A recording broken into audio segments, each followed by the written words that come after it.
My name's Brandon Ellrich with Brandon Ellrich is so gay. Wonderful. And I am joined today by OnyxRose. Hello. And if you'd like to, introduce yourself or whatever you want to promote your Yep. publication or whatever, go ahead. Okay. Hey there. My name is OnyxRose of OnyxRose9.substack.com. I also have a podcast called OnyxRose, A Journey Through FFS. And I assume that's what we'll be talking about today. Yeah, that's kind of what I was thinking. I've been going live every day. I plan on going live every day of December. And I don't always have a guest on, but I have all of this week, like Monday through Friday. I've I've had somebody on, but Right? and it's been fun so far. Right. And Right. with every person, I try to come up with something different. I'm not going to talk to every person about the same things. So Yeah. I'm Or, trying to vary the content and where they're from, their whatever traditions or whatnot. It just depends on what it is and what they do. So one thing I know you've been talking about in a lot of your videos is the FFS. right. And Right. when I reached out to ask you about it, I said, would you want to talk about that in one of my lives? And you said you would be happy to, or something like, not a direct quote, but something like you agreed to do it. I I definitely agreed to do it. There may be quite a few people who do not know what FFS is. Right, right. If you're not in the trans community specifically, you probably do not know. Um, but yeah, FFS stands for facial feminization surgery. It's a way for trans femmes, trans women, non-binary people who are femme leaning to go ahead and instead of masculizing their face, or if their face is already masculinized, to go ahead and feminize it.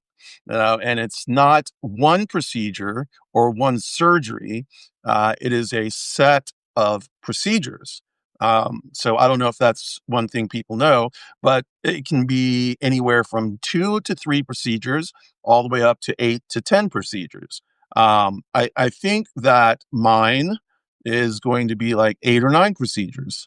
So Okay, so I was going to ask if you knew beforehand, or do they don't know until they get into it how much it's going to take? Is that how it goes?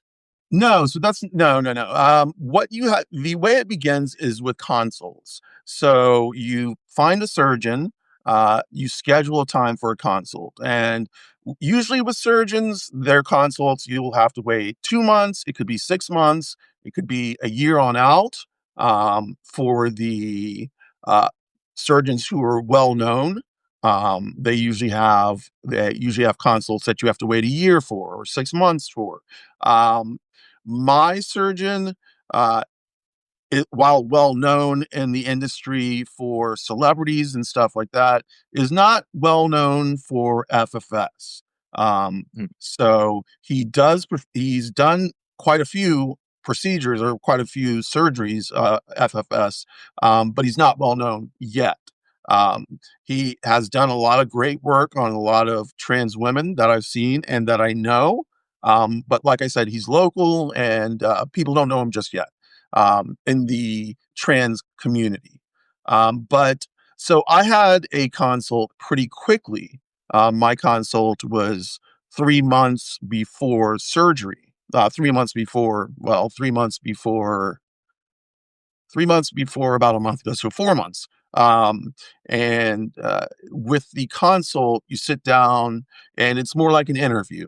You interview each other. You talk about maybe what you want, what you expect out of FFS, your goals, and then you talk to the surgeon. You want to know if he or she or they are good enough, or how they perform surgery, how many they've performed, um, how they go about it. And then it's just a brief looking at the face, and they'll just say, okay, but my surgeon required a CAT scan, and that's becoming more and more popular nowadays. Beforehand, it was just an X-ray or nothing at all. They'll just be like, let's go, let's just do it. Um, but nowadays it's become more common to have a CAT scan and less common to just have an X-ray. So you get a fuller look at the bony structure of the face and neck. That is what is being worked on with facial feminization surgery. So so with the consult, then you have, well, we when I said okay, and I don't wanna give too much away about my surgeon, but the first time I saw me and Egg saw the surgeon, he had a god complex. A lot of surgeons have what I consider to be a god complex, Yeah. and you have to have one to be a surgeon. You have to have a healthy amount of um, God complex, for a lack of better term. And he was kind of standoffish. So I was like, I don't know if I'm going to go with him. My goal was to be able to have FFS by the end of this year, because I have met my out of pocket maximum, and that makes it a lot cheaper. So that is why that was the push for making it this year. I could have gone to 2 other places. I could have gone to San Francisco or New York City. Um, and in San Francisco, people who are in the community will know who I'm talking about in San Francisco.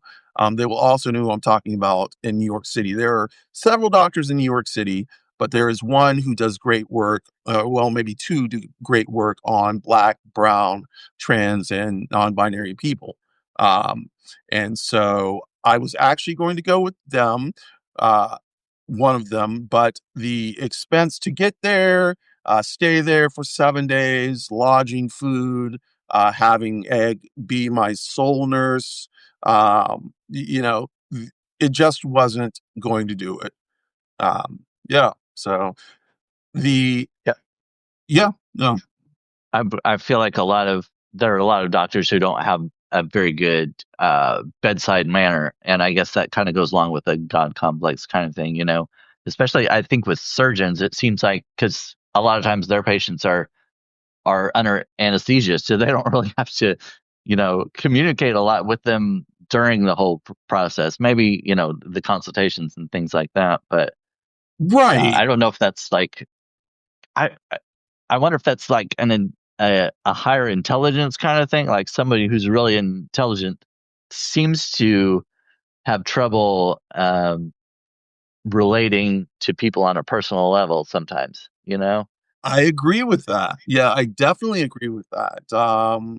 And I think that my surgeon is like that. He was number one in his class. He graduated number one, and he's sure to let you know that 100%. Oh He will yeah, yeah, that immediately. And it's on his website.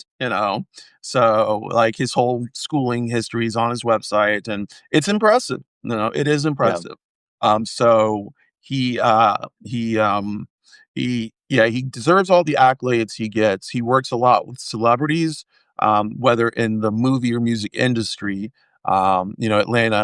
Atlanta has a very big movie and music industry.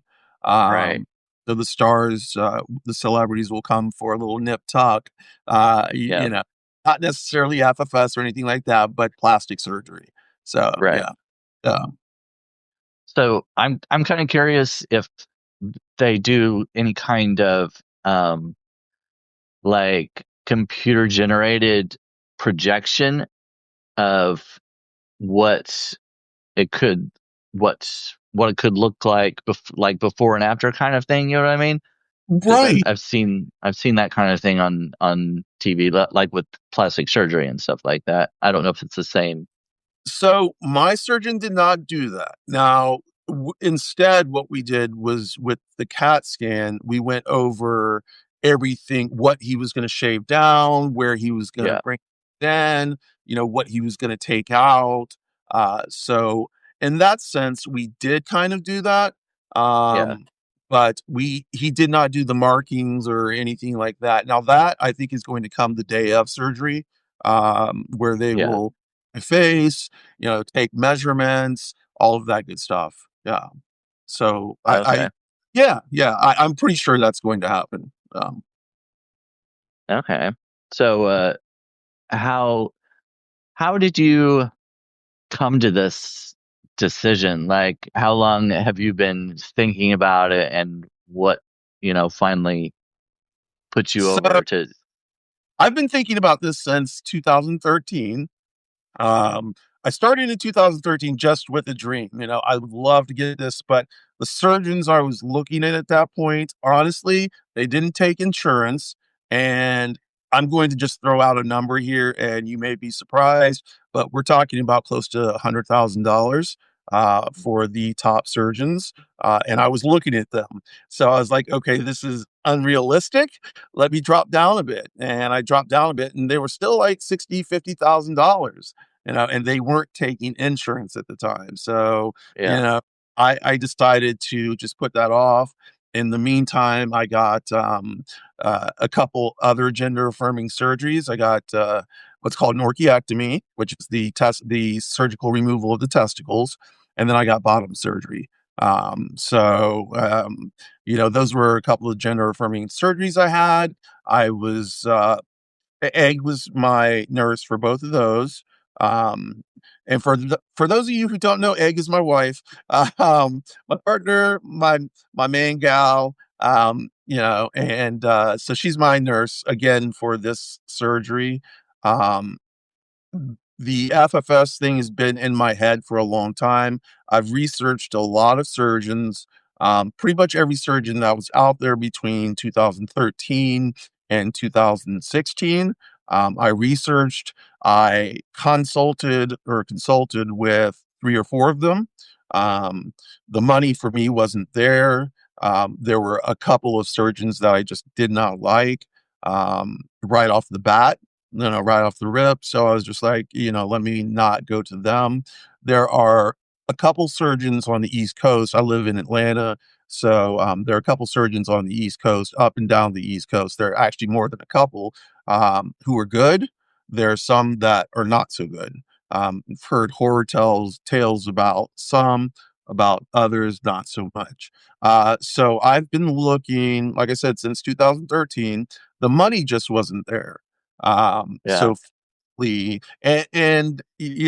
it wasn't the money thing, it was the insurance thing, it was all of that put together.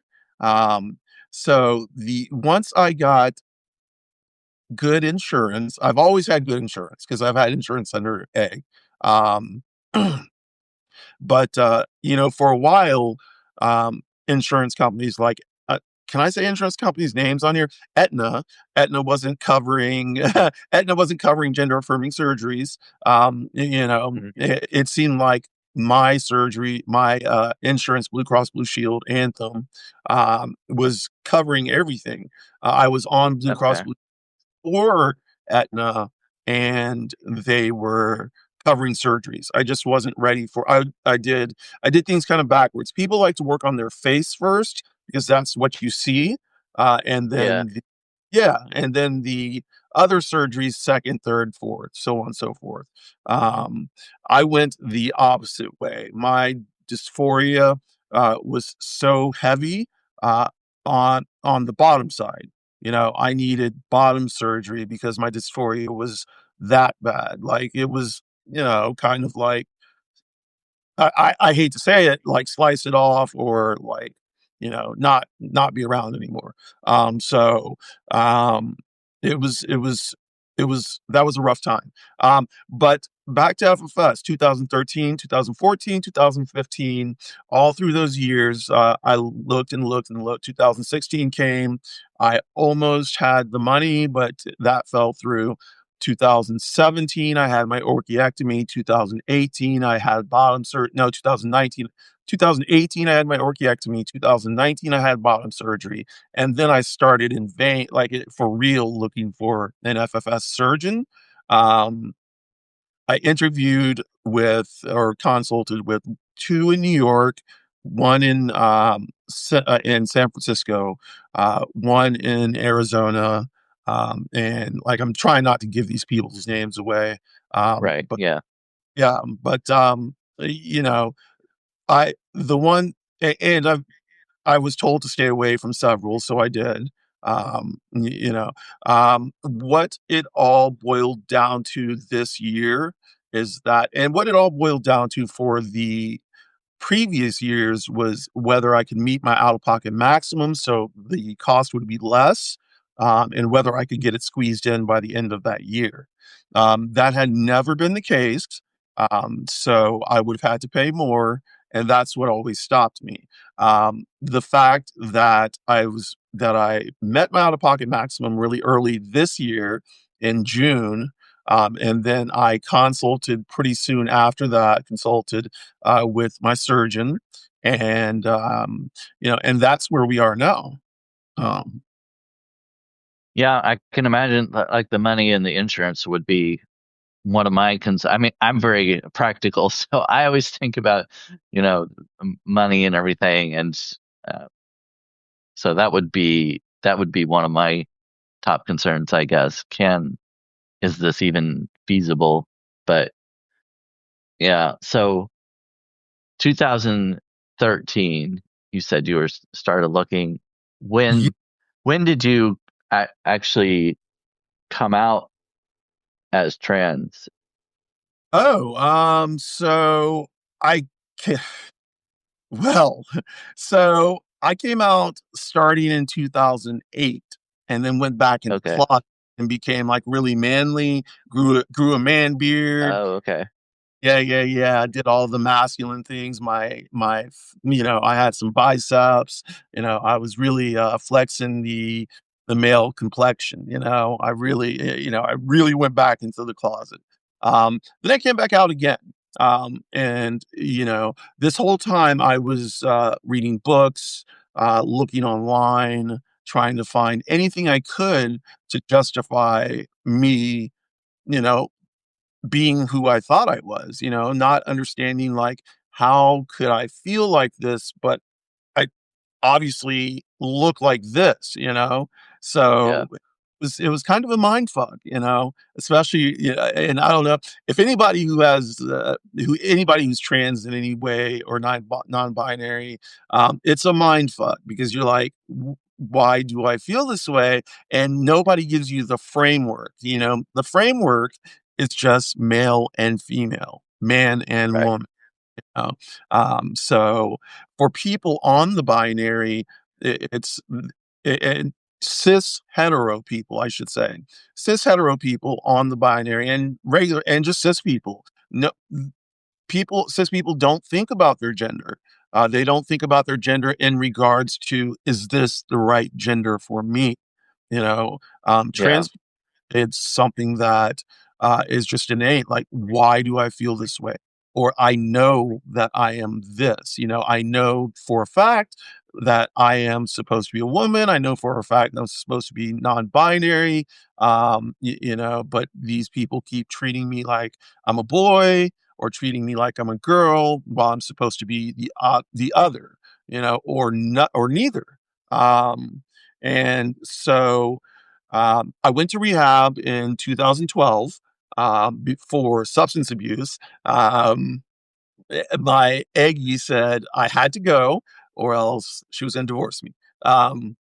So I did go, and actually, that it was the best thing because it saved my life. I was spiraling downward very fast, and what we found out is I had a manic episode while in rehab, um, and that led to my bipolar diagnosis. I had been diagnosed before, but without any proof, because nobody saw my manic episodes, nobody saw my depressive episodes except for Egg. So without any proof, like medical proof, they couldn't say anything until they saw it again. So while in rehab, I did have a manic episode. And from that point, I was having group sessions, group uh, therapy with my psychiatrist, and therapy with a supposed family therapist.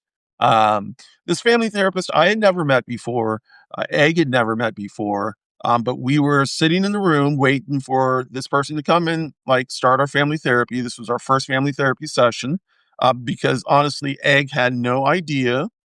She just thought it was therapy because I was in a manic episode, and needed, and because of my addiction. And so the family therapist comes in and says, "Let's talk about your being trans." And he didn't say being trans; he said being transsexual. That at the time, transsexual was the way to say it. It Yeah. was gender.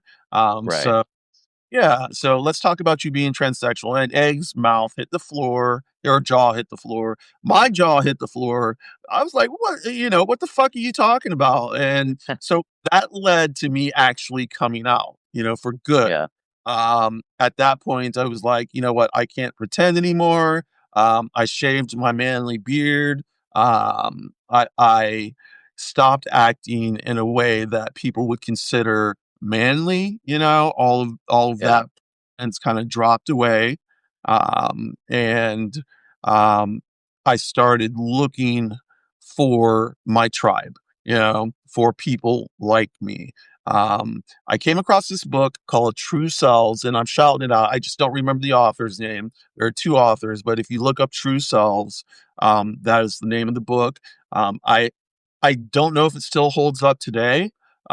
I know that they've revised it, so maybe it does. But when I read it, it was like a lightning bolt. It truly was. It was describing me to a T.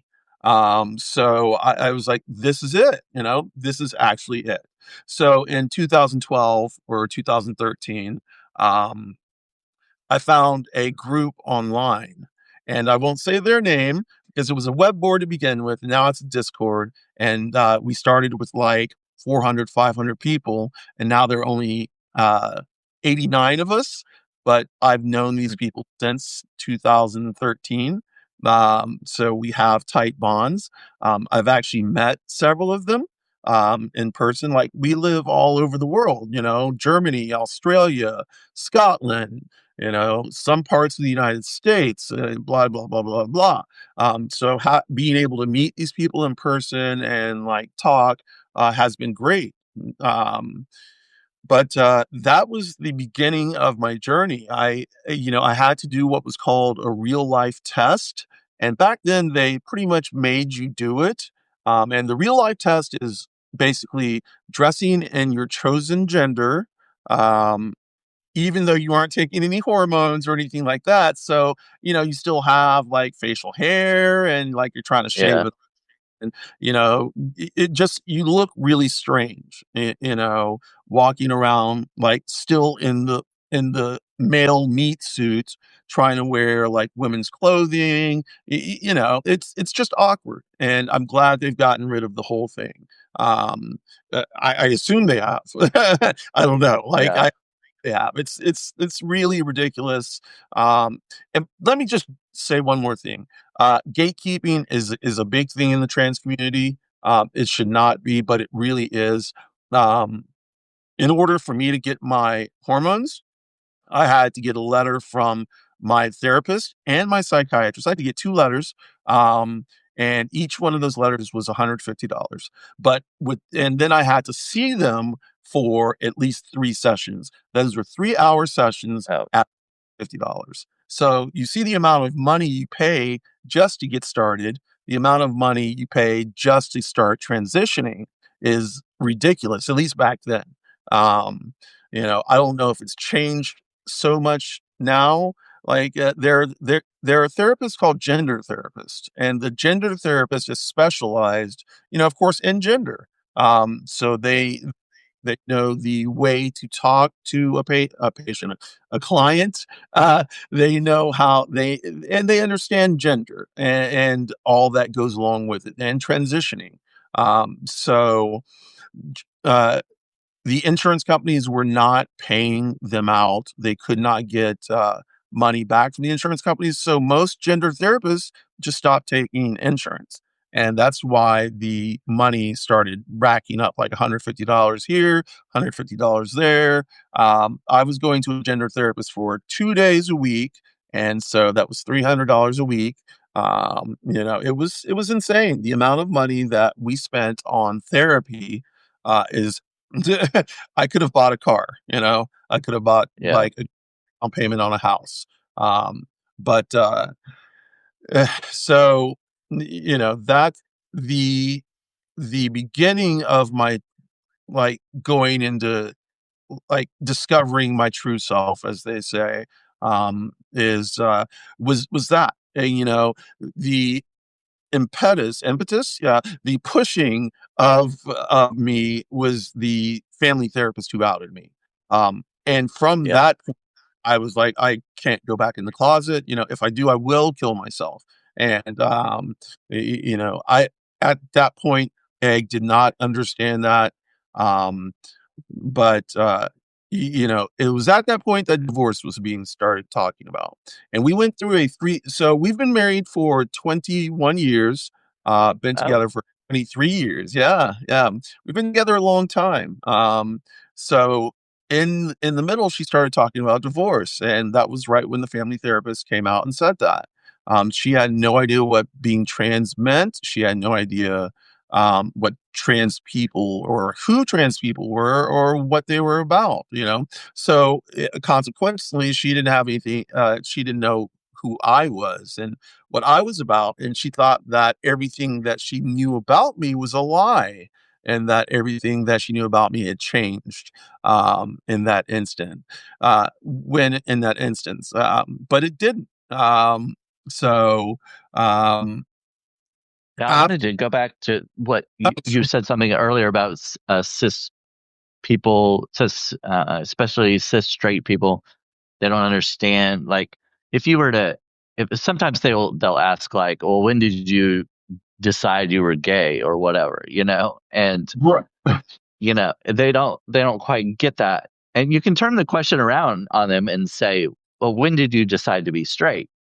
right, And they can't answer. It's like, well, I didn't decide to. It was just natural for me to be attracted to the opposite sex. Like, well, that's the same with being gay. I didn't just one day decide, you know what? I think I'll like guys from now on. Seems right. like it. Let me just Seems try like this. something I want to try. I mean, Right. that seems like a good idea. No, I mean, it's kind of, I don't know, it's kind of ridiculous. It's like, why would I decide? I mean, because you see how hard it is sometimes to be Right, in certain areas and stuff to be gay. Why would right, you decide to do that? Why would you right, make that decision if you didn't already, if you weren't attracted to guys, for me, if I weren't right, attracted to guys already, it's like, why would I change my life to be more difficult and, to go through all of that stuff?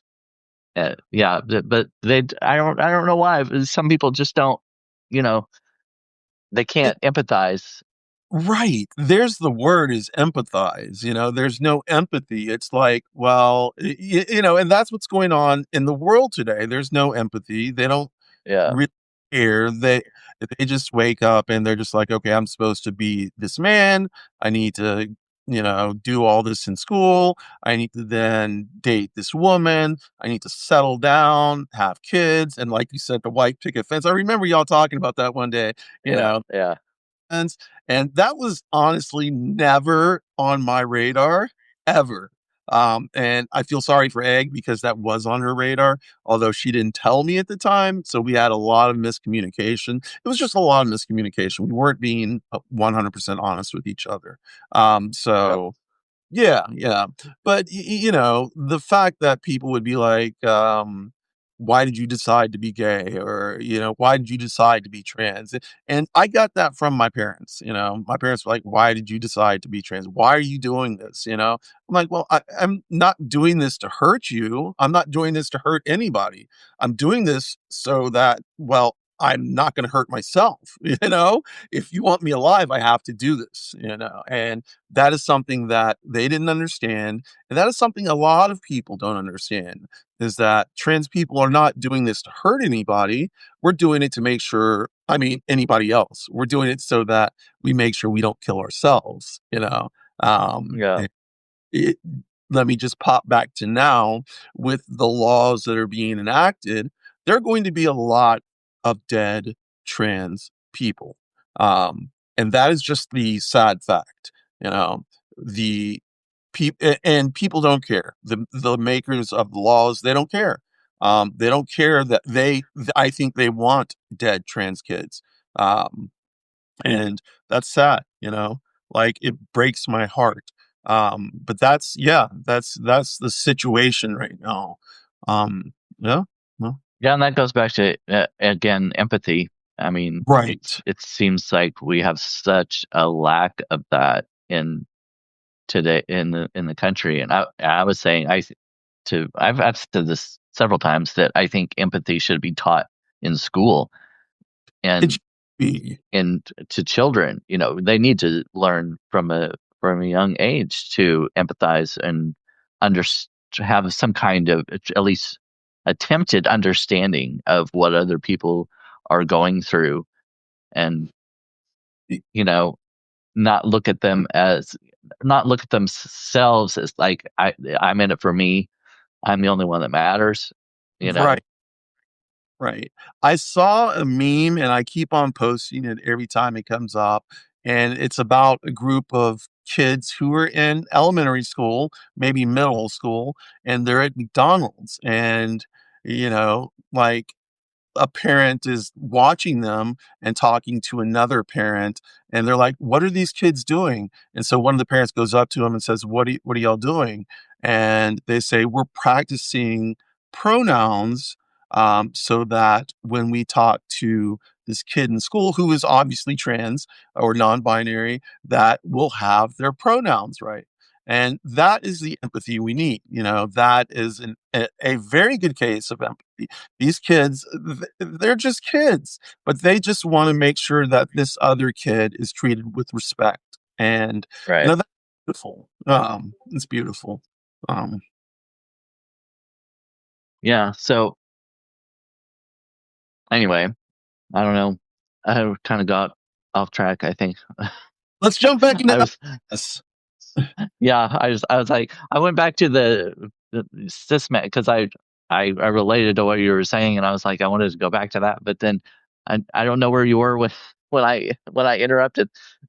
Oh, well, no, I'll pop back into FFS. So, like I said, FFS is a group or a set of procedures. The and you can get anything from like a nose job, rhinoplasty to like chin and jaw work. And just to keep it 100, these are not just trans surgeries. There are a lot of cis people who get rhinoplasties. There are a lot of Right, cis people who get genioplasties and sliding genioplasties. Sliding genioplasty is where they take care of the jawline, and genioplasty is where they take care of the chin.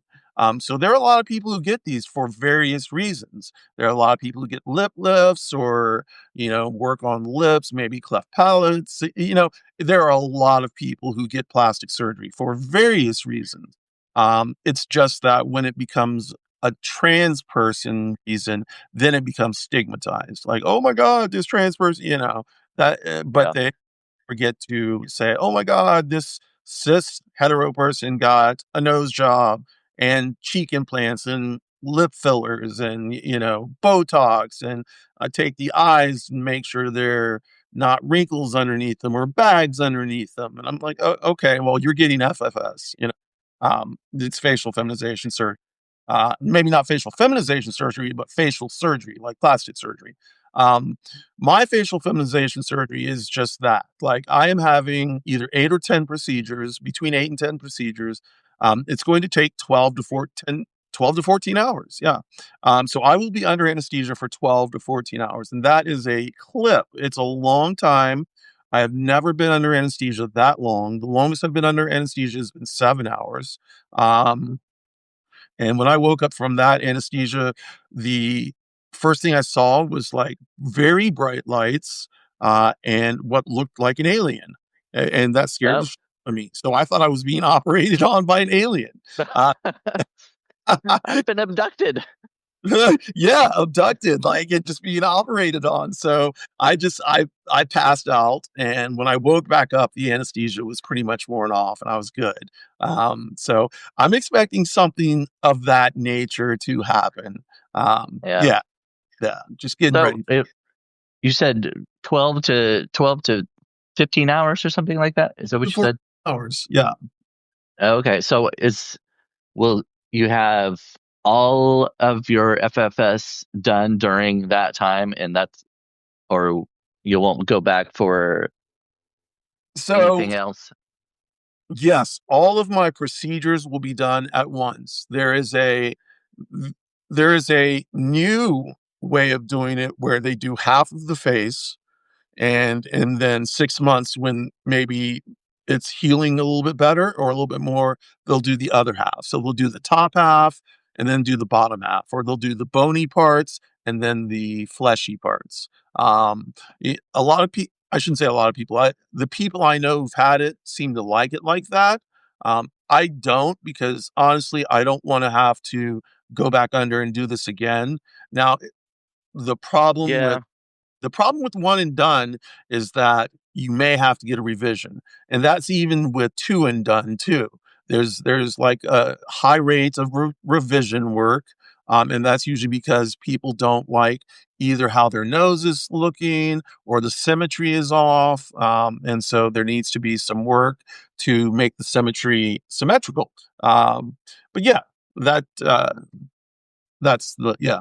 Um, uh, I could see the appeal to the one and done part, because yeah, I would think like I'm going through all this mentally, emotionally, everything, preparing for the surgery and everything, and then you go through it, and then you you have to do it all again. I mean, even though it's a different surgery, you're basically preparing yourself in the same way. I mean, you're still emotionally and mentally and everything. You're preparing to go through it all again. I would right. think there would be an appeal to being like, okay, let's just do it all at once and just get it done. Right, and that that's where I am. I'm like, "Please, just do it all at once." I have trust in my surgeon that he's going to be able to do it all at once. He's done this before. He's used to working, 12 to 14 hours, and that is something that I quizzed him on. I was like, how long have you done surgery?" He's done surgeries for 16 hours, 17 hours. And, of course, he's gonna take a break. That does not mean he's gonna take, like, a 30-minute, 45-minute break and just chill. He's gonna take like a 10 or 15-minute break to use the bathroom, get some food, get some hydration, and then he's gonna be Yeah. back. And, of course, the anesthesia, like the rest of them, they'll all be in the surgical unit, where I'll be making sure that my numbers don't drop or anything crazy like that. So, I the preparation for surgery, is where the nerves are coming in for me, all of the work, preparing for it. And I need to tell you the story, if I can, really quickly, about how surgery worked, how we got the call about surgery. So we had basically understood, and they told us, my surgical team told us, there was no way they were going to be able to get me in before the end of the year. The hospital that I was going to just didn't have enough beds. By the end of the year, people are trying to get their surgeries in because a lot of people have met their out of pocket maximums. So I was unfortunately, I was on the low end of that in terms of a bed. So me and Agate just said, okay, well, we're going to England, Scotland, Wales, in 2028. Let's just concentrate on getting the money there for that. I was like, okay, I was a little upset. I was a little down, but I was like, okay, well, let's just go ahead and do this. So we had prepared for not having FFS again. And I was like, well, I was like, I don't need it this year. Maybe I can get it after 2028. That was the plan. I was in my voice therapist's office, and I'm not using my real voice now. I'm using my old voice. But I was in my voice therapist's office, and you know, I got a text from my surgical team that said, "Congratulations! Your surgery date is December 11th." And I was like, "Oh shit!" So I was freaking out. I sent Yeah. I called Egg and said, "I am going to send you an email. You need to read it right now, but do not call me back." Because I was getting ready, and don't text me back because I was getting ready to go in. And so I went in, I talked to my therapist, and me and my voice therapist are good friends. He's a great guy. I want to shout him out. His name is Woody, and he's a great guy. If you're ever in Atlanta and need a voice therapist, Woody. Yep, just remember Woody. Um, but I had to tell him immediately. He was extremely happy for me. I was extremely happy myself. It was hard for both of us to concentrate on the lesson that day. But I got back home. No, I got in the car with A because she came to pick me up, and she was freaking out, and I was freaking out. We were both happy. And then, of course, we were let down when they said it's not going to be this year because we can't get a bed for you. My surgical team, when I tell you my surgical team is badass, the whole office, they're badass. They pushed hard and they found another hospital that was within my insurance to take me. And as December 11th, so close to the end of the year, Yeah. as you know. But yeah, December 11th. So it's at a different hospital. It's a clip away from where I live. Compared to the hospital I was going to go to. But that's okay. They were able to get me in, and and that allowed me to have surgery December 11th. Yeah. Okay. Well, I wanted to pause for a second and just tell you there are a few people in the chat that are Oh, um, giving you some love. There's Hillary Merrick said, "That's scary. That's a lot of work and a lot of time to be under." We were talking about the anesthesia. I'm sending yes. you so many healing vibes right now and hoping that everything goes well for you. Thank you And so be much. under. We were talking about Eileen said, "Thank you for sharing your journey, Onyx. The surgery sounds intense." Yeah, and it does. And Yes. I can imagine, like when you got the news that it was bumped up, that from 2028 to now, basically, that's like, whoa. Right. I that it seems like that would be a lot of stress. I mean, I guess you were happy about it, but then there's also like you kind of, I don't know, when something's farther away out, you're like, okay, I just don't, I'm just not going to worry about it for a while.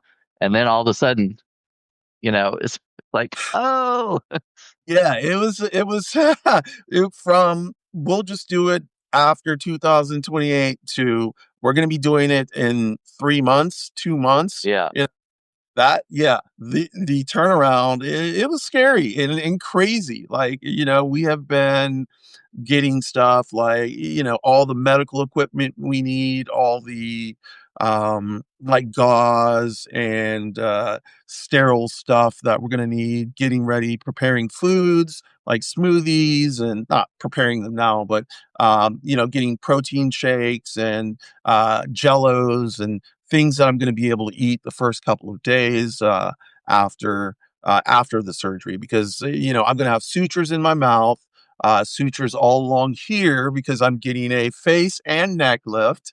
I will have sutures under my nose because what they do is make a cut here and take out about a centimeter of flesh and then stitch it back up. So I will always have a small, faint scar there.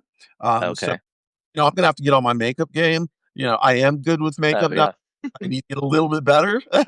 yeah, I will have an incision right here, which is where they pull down the face. I like to say stuff like that because people don't understand, but yeah, that's where they pull down the face and then work on the bony parts.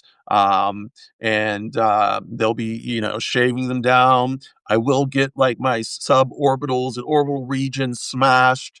And repositioned and put back together. Yeah, I'll have titanium yeah. plates on my head. Yeah, that definitely, I mean, that definitely sounds intense. Oh, and for those, some people joined late. So for those of you who have come in later, we're talking to OnyxRose about facial feminization, or do I have the F's mixed up? Facial feminization surgery, or is it the other way around? Facial surgery, yes. Facial Okay, feminization. okay, Oh, I'm just going to the chat real quick. Okay. Um, yeah, perfect. Okay, so the facial feminization surgery, like I said, is several procedures. I will be having rhinoplasty, so they're just going to smooth out the nose a little bit, and make it tilt upward. The upward tilt is more common in feminine people as opposed to masculine people, or and the way we say it in the community as is assigned female at birth or assigned male at birth. So that we're not saying, well, this guy or this girl, nothing like Hmm. that.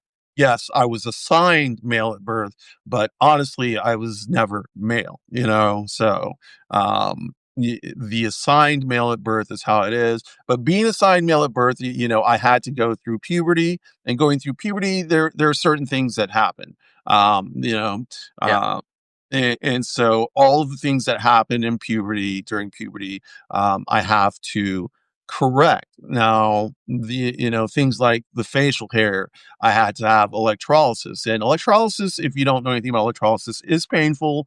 They have to use a needle. They put it into every follicle of your face and kill the hair at the root.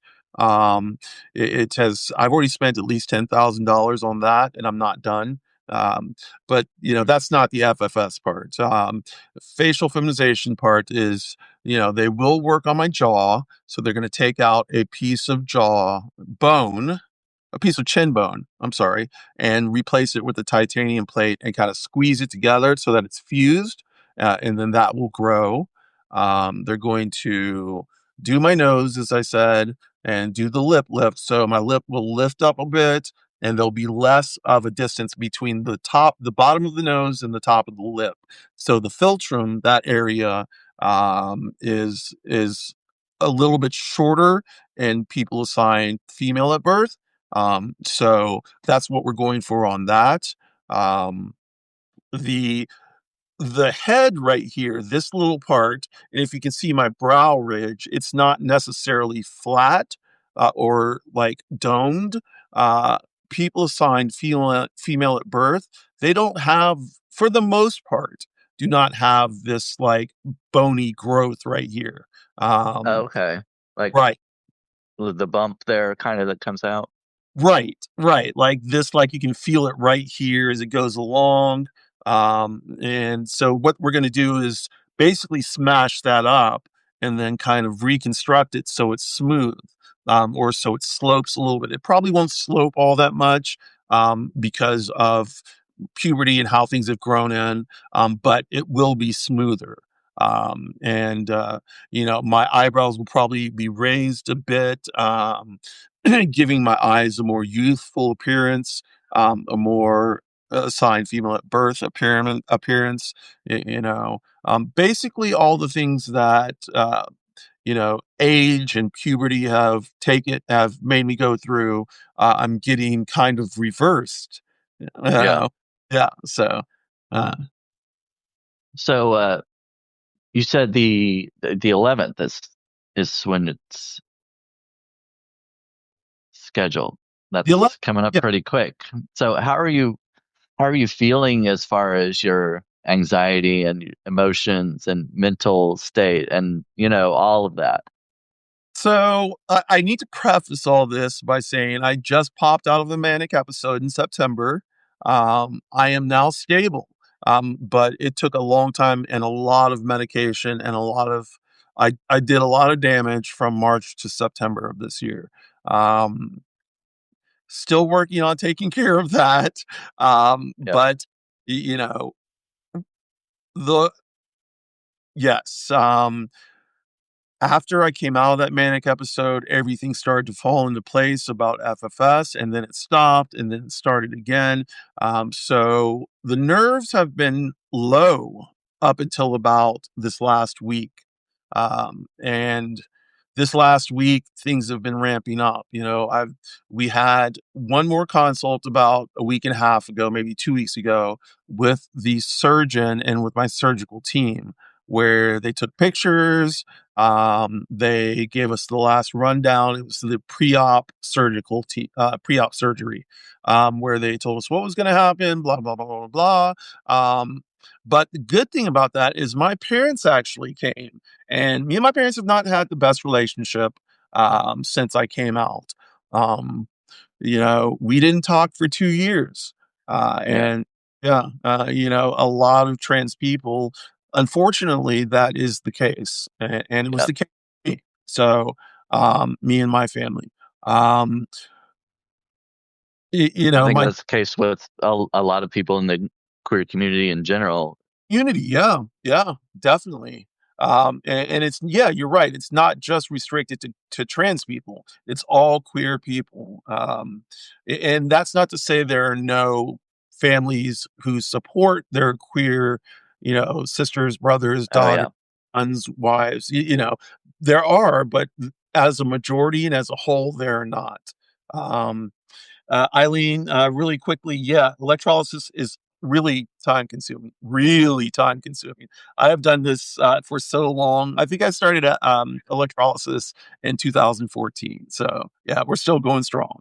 Um, but yeah, so um, the the anxiety is, I talked with Egg about it today, right before we got on earlier, and we talked, I try and check in with her to see where she's at, because she's gonna be my main caregiver.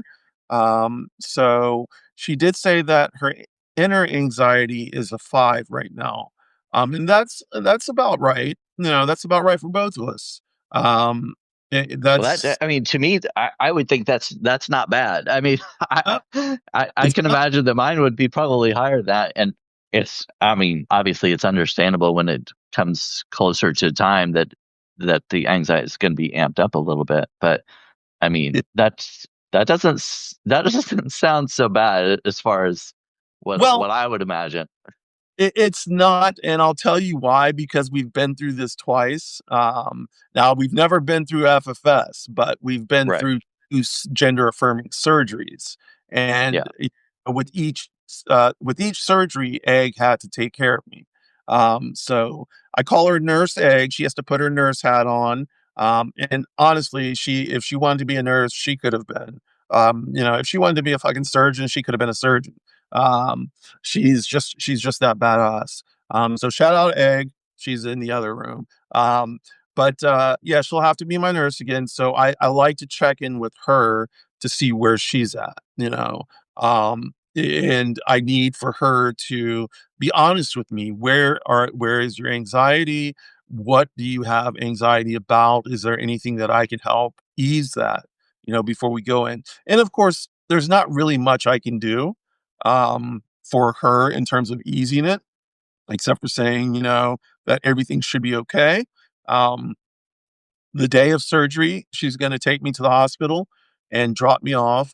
When they wheel me back to the unit to get started, she is going to leave because I don't want her there for 12 or 14 hours, and I wouldn't Yeah. I expect mean, yeah. I mean, it's kind of just what would be the point of eh, sitting there and just worry. I would think being in a hospital environment too would make you more worried just sitting there the whole Yeah. time. Yes, yes. So, she's gonna go home. Like, we have a river near us, and she's probably gonna take a walk along the river, get something to eat, just hang out with Nix, who's our little black pug. And then, my guess is that she is either going to come back later that night, later in the evening to the hospital just to see me after I've gotten into recovery, or she's going to and then go home again. So once again, this is going to be about a 45-minute route. Oh, did I lose you? There you are. Oh Um, yeah, yeah. Kind of o- cut out for a second. Yeah. okay. So it's a 45-minute round trip. I mean, not round trip. It's a 45-minute trip one way, 45-minute trip the other way. So she'll probably stay for about an hour or two and then go back home because our pug has to use the bathroom. He's not used to staying at home by himself at night. So, she'll do all that. And then she'll come back in the morning. And that's really when it begins. All the stuff begins is when she comes home. I mean, when she comes back in the morning, because the surgeon will come and they will release me. Now I'll be all bandaged up. I'll have bandages here and bandages across here. So I'm going to look like a mummy and my face will Yeah. be swollen. Apparently they like slather your face in some type of petroleum jelly or something like that. Um, so I'm gonna look pretty, and I'm gonna have her take pictures all the way through because we're documenting this. But I'm gonna look pretty freaky, and I'm ready for that. I actually can't wait to see the pictures. Um, I'm going to go live like as soon as I can after the Oh yeah, surgery, and I may be like blah blah blah blah, but it'll be fun. I will have pictures that, of course, I will put up on Substack and YouTube, OnyxRose 9 at YouTube, and that, and yeah, so that'll be fun. That part will be fun, but that's when the real work begins. The surgeon's work is the surgeon's work. The healing is going to be my work and Egg's work, and we don't yeah. want to. I'll come home with like drains in my face, and she'll have to empty the drains. We'll go back to the surgeon's office the day after, and then I think 6 days after that, so the seventh day, we'll go back, and there'll be staples in my head to hold my face together. um, Yeah. yeah, so we're gonna have to get the staples removed. And I hear that's incredibly painful. So there are things I'm not looking forward to, and one Well, of the yeah, yeah, and one of these is the pain. I'm not yeah. looking pain. And I will probably be a real bitch, and I'm gonna try not to be, so because there's only so much Egg can take. She's gonna throw shit down and just walk out. I don't want, I know she won't do that, but I don't want her to hold this against me for years. She's already gonna be stressed and tired and worried and anxious and all the words you can think of to describe that. So, um, I Well, just I think you're very confident and brave for going through all this and for documenting it all and, yeah, taking new pictures all the way through it and everything.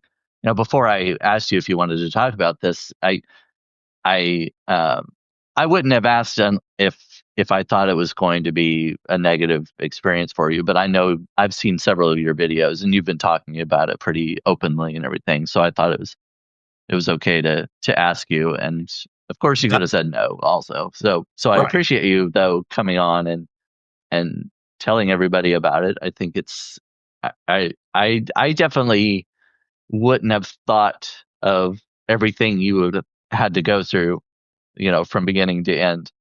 So I think it's good to show people who aren't familiar that, to kind of enlighten them on everything that some people have to go through when they do the FFS.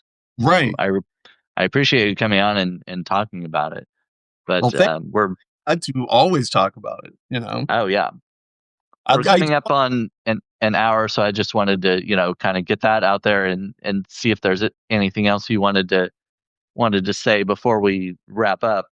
Okay. Yeah, I do want to say first of all, thank you to Egg, and I will continue to say thank you to Egg. I'll get her on here again. We are going live the day before, so the 10th, we are going to go live, both Egg and I, and just talk about our nerves and everything that we have planned and how we're going to get there.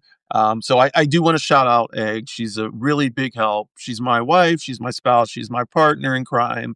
And both of us have been doing this for each other for, like I said, 23 years. That's a long time. Yeah, You know, uh, I would, you know, I 23 years later, and we're still in love. So, what can you do? Like, what can you do? Like, um, but yeah, shout out my voice coach, Woody. Woody is badass. His name is Woody Rule, by the way, and he works out of Northside Hospital, Atlanta. Um, Shout out to him because I love him. Shout out to my surgeon, who I'm not going to name now, but and I do have permission to, but I'm not going to. I'm going to wait until the end, and then I will see if I can get all of them, the surgical team, everybody to say something. But I just want y'all to think about me on the 11th. If y'all pray, go ahead and pray. If you send shit up to the universe, send shit up to the universe. If you can't, stones, anything you do. If you practice E5, which I do, talk to your Orisha, talk to your Ori, do some Ebo, whatever you have to do to help me make it through. Yeah. And thank you, Brandon. Yeah. Oh yeah. Well, I'm not doing much, but I I I do appreciate you coming on and talking, and I'm glad we had this chat. Yeah, I am too. I am too. Thank you for inviting me. Thank you all out there for listening. Let's see. I Yeah. do great support, Eileen. I appreciate it. Um, Yeah, so I couldn't imagine having not having a partner to go through this with. To do it alone would just be, and there are probably people who do, but that would be so difficult. yes, there are people who do, and it's crazy. The mental and physical fortitude to go through this alone is something crazy. I know one person who's done it, and praise her. But one other person I want to shout out is my bestie, Michelle Vigneault. She wrote a book called Hold Back the Rain, but that's not the point. The point is she's been my bestie, and we've known each other since high school, which was 1990, a long time ago. So, yep, 90s, last century. But Yeah. yeah. But yeah, that's she's my bestie, and she will also be helping. So shout out to her. Well, that's great. I'm really glad you have support, and I'm hoping everything goes the way you want it to. Thank you And so. we'll Yeah. be talk. We'll talk. I'm sure Oh, yeah. during the next week before it happens, but Yeah. we'll be thinking about you and praying and all of that. So, um, Wonderful. Thank thanks you. for coming in. Thanks everybody in the chat who came in and supported Onyx. And I guess we'll talk to you probably Monday, maybe. I don't know, for trauma talk. Definitely. Yeah. If you need someone to come on after, maybe I can do it after. I don't know. If do you have your whole December filled? I don't have every day filled. No, there are definitely several days. This is definitely the fullest week I have so far. But I have a few people scheduled, and a couple people their schedules are up in the air, so haven't gotten them specific dates yet. But I'm gonna be talking to them to see when they can come on. One of them is out in the ocean, and Oh, wow. Okay. I don't know if you know Corey Vinny, but he and his husband they quit their jobs and they moved on to a sailboat with their cat, and they're out on the ocean. Oh, So wow. That would make I'm me gonna be. nervous, you know? I know, me too. Yeah. The Uh, ocean. I don't know. That's a huge undertaking. But he's right. he's gonna come on with me sometime when he's able to. Well, that And is, I want to catch that for sure. yeah, yeah, it's pretty cool. I've talked to him. Well, we collaborated on an article, and I've talked to him before. But he's a really nice guy. I think that would be cool. But Okay. anyway, Yeah. Well, I will so communicate, because maybe at the end of December, I can kind of come on, by then you'll see oh my face. yeah, yeah. And if it's we'll I guess take it as it goes. We'll see how you feel afterwards and everything. So no pressure at all. But if Right. you want to, yeah, that would be great. Okay, wonderful. Well, thank you for having me on. I appreciate it. Once again, just want to plug my site. It's onyxrose9.substack.com. I am on YouTube too, and it's youtube.com at onyxrose9. And basically, you can find me everywhere under Onyx Rose. On any of the socials, it's either 9 or 95 or Onyx Rose LB on Facebook. Yeah. Yeah, Um, I didn't really do plug any either of us, but yeah, if you haven't subscribed to Onyx Rose, please do so. If you're not a subscriber to me, subscribe and see the rest of my content. So thanks a lot. Thanks for thank everybody coming in, and I will talk to you soon. Au All right. revoir, bientôt, and Bye. chicken grease.